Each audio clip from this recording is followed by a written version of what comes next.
first, live, local. This is Fox 12 Now.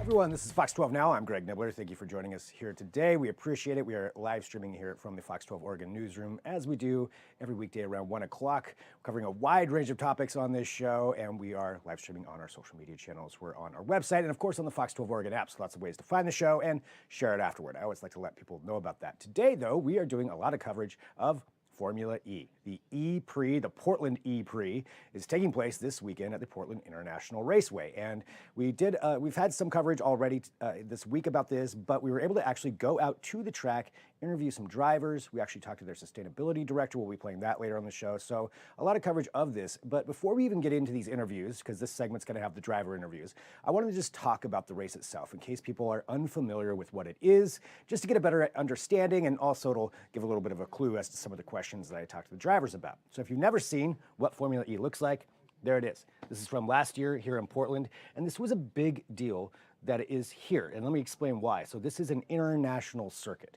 right? This race takes place in places like Berlin, Shanghai, London, and Portland, Oregon. It was here last year for the first time, and it is in its 10th season now, and so it's back here again this year, second year in a row, with not one race, but two races, one taking place on Saturday and Sunday, and these are actually really important in the standings of Formula E. It's certainly huge in the U.S., but internationally, this is a really, really big race. So it's pretty great that's actually happening right here in Portland, Oregon. They fly in around 3,000 people to set up this entire village for the race. So if you hear a lot of British people in town, because that seems like where most people are from, good chance they might be there with Formula E. So that's part of it too. So the economy here gets a big boost on that. To understand the cars, those are all electric. And one of the things that I thought was pretty interesting about it is when they start off, so it's a battery, right? The battery only has half enough charge to finish the race. So they have to monitor how they're using that battery. They have got to charge it while they're driving, so it's charging it up. So there's a whole aspect to that that's completely different than another kind of race. So if they just go all out right at the beginning, their battery's going to be dead. They're never going to finish the race. So that's something that's, I think, really an interesting aspect of this as far as how that works. So something there to know about that. And sustainability is another big thing. So that does get brought up a little bit in these interviews as well. And you'll hear more about that later on today. So we're going to play, like I said, it's interviews with three of the drivers.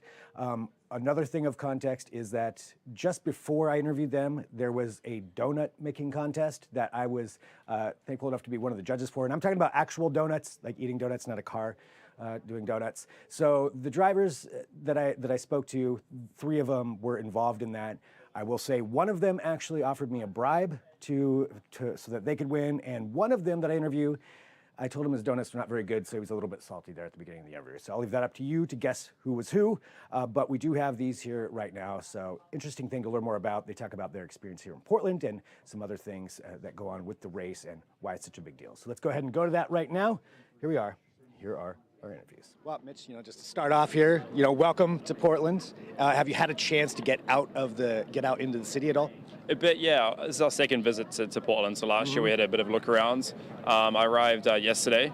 So yeah, was out yesterday afternoon having a look around and checking out the sites. Went this morning to get some coffee. Went to some coffee shops. I love my coffee. So some cool places. So yeah, obviously now full focus on the race ahead and right. The two races we've got this weekend.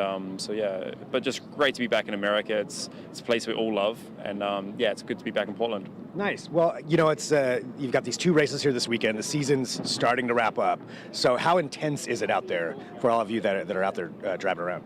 Massively. Look, we've only got 4 races left, 2 here and 2 in London to finish off the season. Both championships, teams and drivers are, starting coming to that business end of the season. I'm sitting third. My teammate Nick's leading, and we're leading the team. So it's all shaping up nicely, but a lot can change within 4 races. So obviously, full focus on this weekend. First with the Saturday race, and then obviously with the Sunday race to try and make sure we go into London in the best shape possible, point-wise, to try and finish off the season on a high. Nice. Well, I mean, as you mentioned, you've been all over the place. You're back here in the States, here in Portland. So coming back here again for the second year in a row, what do you think it is about the Portland audience that works so well for Formula E? Yeah, well, last year was the first time we came here, and we used to race on the East Coast and in New York and Brooklyn. So it was our first visit, so we weren't really sure how, obviously it would, adapt. Yeah.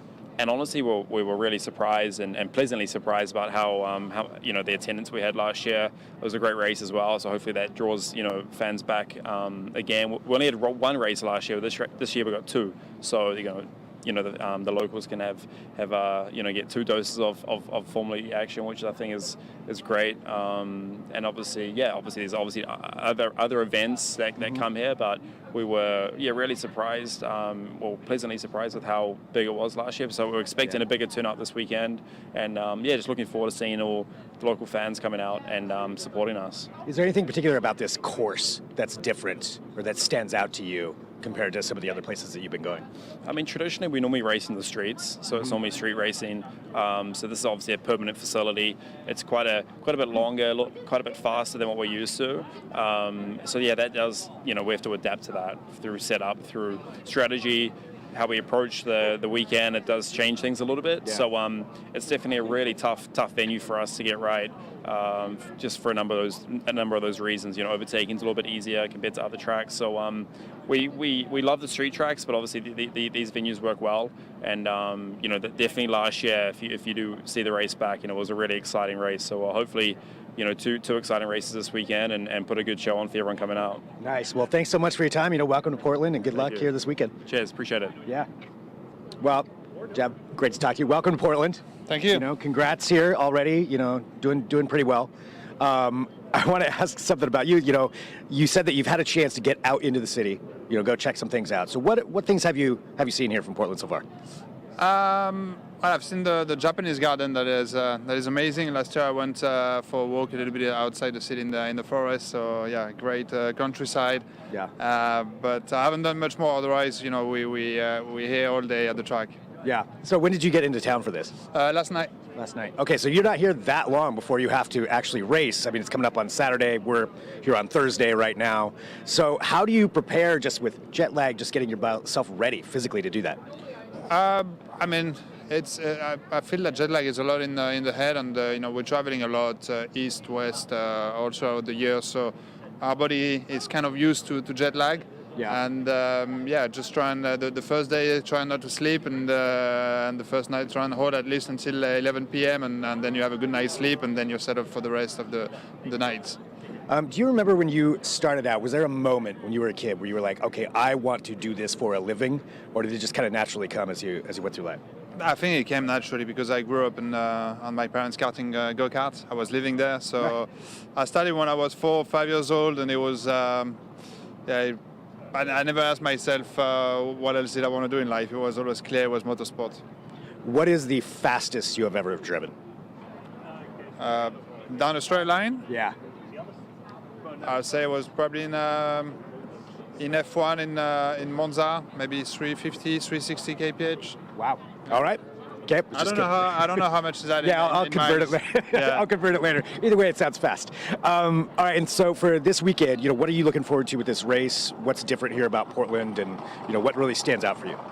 Well, it's going to be a very interesting race, kind of peloton race where the strategy into saving energy is going to be crucial, and whoever has the best strategy, I think, can win that race. So.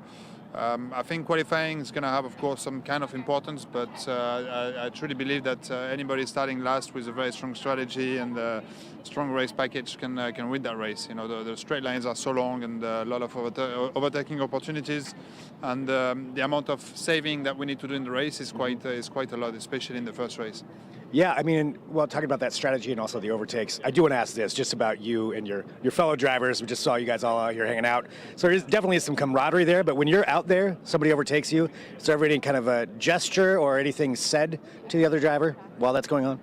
No, not really. I mean, you cannot really hear them or you cannot really see them. Okay, so no comments to them as that. No, not really, no. Okay, all right. Sometimes after the race when it's a bit heated. Yeah, I can imagine that happens. That happens sometimes. Yeah. All right, well, best of luck this weekend. Thank you very much. Really good to talk to you, and thanks, and welcome to Portland. Thank you so much. Thanks. Well, hello. I'm sorry that you guys didn't win the donut competition, but It was rigged. It was rigged. I mean, Because I had the colour absolutely bang on. I will say one of the other teams did offer us $100 right when they showed up, so I'll let you guess who that was. Yeah, of course. Yeah, but other than that, welcome to Portland. Thank you. You know, Formula E back here for the second year in a row. What is it for you that you most look forward to coming to an event like this here in the city? I mean, this race is extremely challenging. You know, there's going to be so many overtakes. You're not really sure whether you can come out of a corner first or 10th. Makes it super tricky, but also very interesting. I think it'll look great on TV. In qualifying, it's one of the highest speed circuits that we go to, so that's always fun. And it's always nice to visit the States again. So yeah, pleasure to be back here. Yeah, I mean, it's good. You know, obviously a lot of action going on here behind us as well. You know, with it, I understand, you know, for most of the time that you're racing in cities, like on streets. So for that strategy, you mentioned the overtakes, the turns, it's faster. Like, how do you prepare for something like that? I mean, we've done multiple days on the simulator. We understand what kind of route the race will go down. We've done race replays, spoken about it for multiple hours. So we are fully prepared on what we think will happen, what can happen. We've left no stone unturned. So fingers crossed for a good weekend. Yeah. Well, I mean, actually, talking about the simulator side of things, like how valuable is having that kind of technology to be able to recreate something like this and go through it ahead of time? Well, there's no testing prior to each race, so simulation is absolutely key to everybody's success in this championship. The better the simulation tool, the better prepared you will be. And that means getting the simulator within hundredths of a second of reality, making sure the tire model is spot on, the car model is absolutely perfect, track grip is correct. Yeah, all of these things, and you've got to drive it as if it was the real car. Wow, that's a lot of preparation that goes into that, but that's pretty amazing that you can do that. Yeah, it's the new testing. Yeah. Like since you know, teams didn't want to expense to do multiple days out at various racetracks all around Europe. Simulation has become more and more valuable, from Formula One to Formula E, other championships as well. Everybody's doing it. The better the sim is, the better prepped you are. Well, looking at that, you know, and you mentioned Formula One and Formula E, obviously, you know, combustion, e-cars. What do you think is one of the biggest differences when you're driving for you compared to, you know, a combustion engine race? I mean, the format of race is completely different. Like what we're trying to achieve, how we're trying to achieve it. One thing I would say is, you know, the linear torque curve is impressive. We've got instantaneous power. The cars accelerate extremely quickly. You know, Formula One is a race where they are pretty much flat out for the entirety. We are a race where we start the race with not enough energy to finish it. So we've got to come up with techniques to make the end of the race. So it makes it very interesting with strategy, with the amount of energy that you've got. You could overspend, or you can like save some and then push towards the end. It's cool. That's really cool. Well, looking, you know, final question here for this race, just to the people of Portland, what would you say to them who are going to be coming out here to check out this race, what to expect? I think you'll expect a race with hundreds and hundreds of overtakes. I think you'll find that all the cars towards the finish will be separated by 4 or 5 seconds. It's going to be that close, crazy, crazy close, and you'll have a great time. Fantastic. Thanks so much. Thank you. Cheers. Thank you. All right, so there we go. That was Sam Bird there at the end. He is the one who, his team didn't win the donut contest, but they were pretty impressive. So nonetheless, they were all great on that. But that is, you know, it's really cool to learn a little bit more about that and just to understand it from their perspective. So that's again what we're talking about today here was Formula E. Of course, if there's breaking news, we'll have that as well here on Fox 12 Now. But we're going to take a quick break right now. We're going to come back and talk about the sustainability side, because that is a huge part of this particular racing circuit, is that everything needs to be renewable energy. The way that they ship things in, they try to do it as renewable as possible, and they work really closely with the local community, and that's one of the angles that we're going to cover there, is talking about the city of Portland. They do a $25,000 grant to a nonprofit, and so we'll find out a little bit more about that as well during this interview, and just, you know, finding out more about this big event that's here in our city. It's an international event, so it's pretty cool to have it here. One other aspect there, just in case you didn't know, that I meant to bring up too, is usually these races take place actually on city streets, going through cities, which they're not doing that here in Portland. Obviously, this is an established track, so they may have brought up that's, I guess, makes it a little bit faster than what they would normally be. All right, well, take a break. Thanks for joining in. I'm Greg Nibbler. This is Fox 12 Now.